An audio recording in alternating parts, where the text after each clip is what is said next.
Iyon ay talaga namang salangin sinaing at kukulangin ng bahaw paggarne ang ulam. Ari nga pala ay pork binagoongan. At ang nagluto ay are ang tiyagaleng, ang asawa ng tsugaleng. Ay talaga namang braso palaang ay pambugbog na ng damit. Inihanda ko laang aring aking pamalakas ng cutting board. Pati aring aking kutsilyo inihasa ko na rin. Pork binagoongan nga are kaya baboy ang ating gagamitin. Kasim nga ang aking ginamit at ginayat ko lang ng garni kalalaki. Ay siya, gagayatan ko muna rin ng talong. Isang payat, isang mataba. Pili na lang kayo kung alin ang inyaw. Ginayat ko nga lang rin ng garni kalalaki. Sunod, kalahating sibuyas na pula, yung malaki. Padays laang ang padali ko din eh. Ang kasunod, isang ulo ng bawang. Pinagpipit-pit ko muna bago ko ginayat ng pinong-pinaw.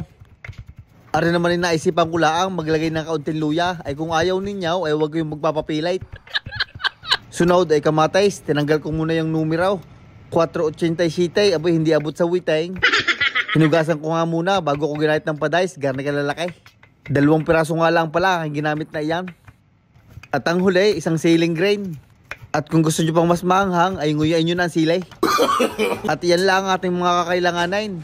At syempre ang bagoong, galing pang Zamboanga, ginisang bagoong. Ang pagkabango na ray. Tiyagaleng, salangay ang kawalay. Nung uminit na kawalay, naglagay ako ng mantika. Avocado oil nga pala ang aking gamit na iyan.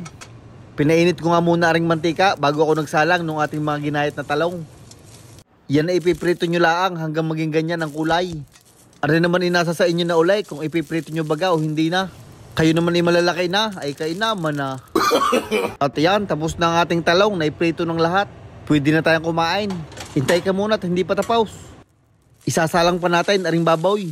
Akin lang aring sasangkotsahin hanggang pumula.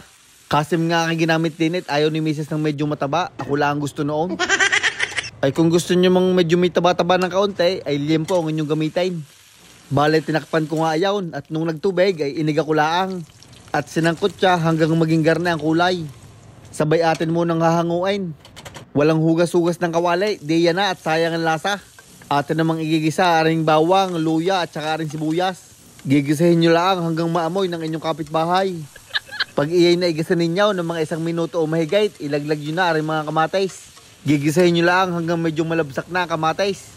Bagaos, isasaulin na natin yung ating sinangkot siyang karne. Gigisa-gisahin nyo lang yan, tapos ay maglalagay naman tayo ng ginisang bagoong. Kabibili-bili ko lang na rin, kaya ating bibinyagan na. Naglagay lang ako ng 2 kutsaritang bagoong. Saka na lang kayo magdagdag sa hulay pagkakinulang. At sa pambalansay, naglagay lang ako ng 219 asukal na pula. 444 pamintang durog-durog. Kaunting patak ng patis. Kung walang patis, asin na laang. Hahaluin ko lang rin ng isa. Sabay maglalagay naman tayo ng 4 na lagaok ng suka. Hindi ko nga muna hinalaw para mabawasan ang tapang ng asim. Tatalab kaya yung pagkasakatabay.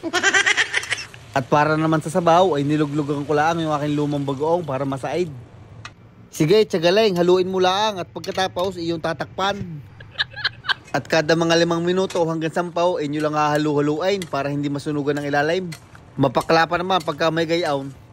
At pagkalipas ng mga 30 minutos ay chinek ko lang kung malambot na. Para sa akin ay pwede na, kaso ay ating palalambutin pa at saka iigahin. Yan, parang gayaan, medyo iga na. Kaya pwede na natin ilagay yung ating mga piniritong talong. Yan ay alaga na lang sa halaw at wala nang sabaw. Kaunting sarsa na lang ang natira. At pag may kaunti pa ay ayos na, luto na yan. Kaya lalagyan na natin ng green onions. At arin na ho ang ating pork binagoongan by tiyagaleng. Basta ang tiyahin ang dumalay, mapagayaan ay talagang sagak. Itag mo din at tulutuan ka naon sigurado. Ay paanaw, ako'y sasandok na at talagang gutom na.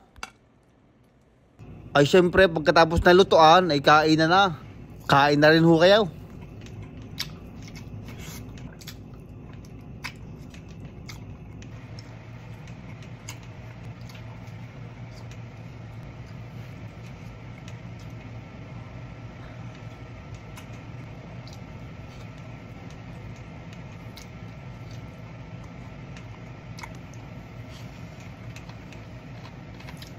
Kasarap sadya kumain pagkagarne ang ulam sa kaul tapos itaas pang paa. Ay iyaw na ipaanaw, hanggang din na lang ang bidyong aray. Maraming salamat sa inyong panonood. Ay huwag niyong kakalimutan mag-like, share, comment sa bidyong aray. Maraming salamat. At para sa mga boboto ay vote wisely at para sa inyo din yan.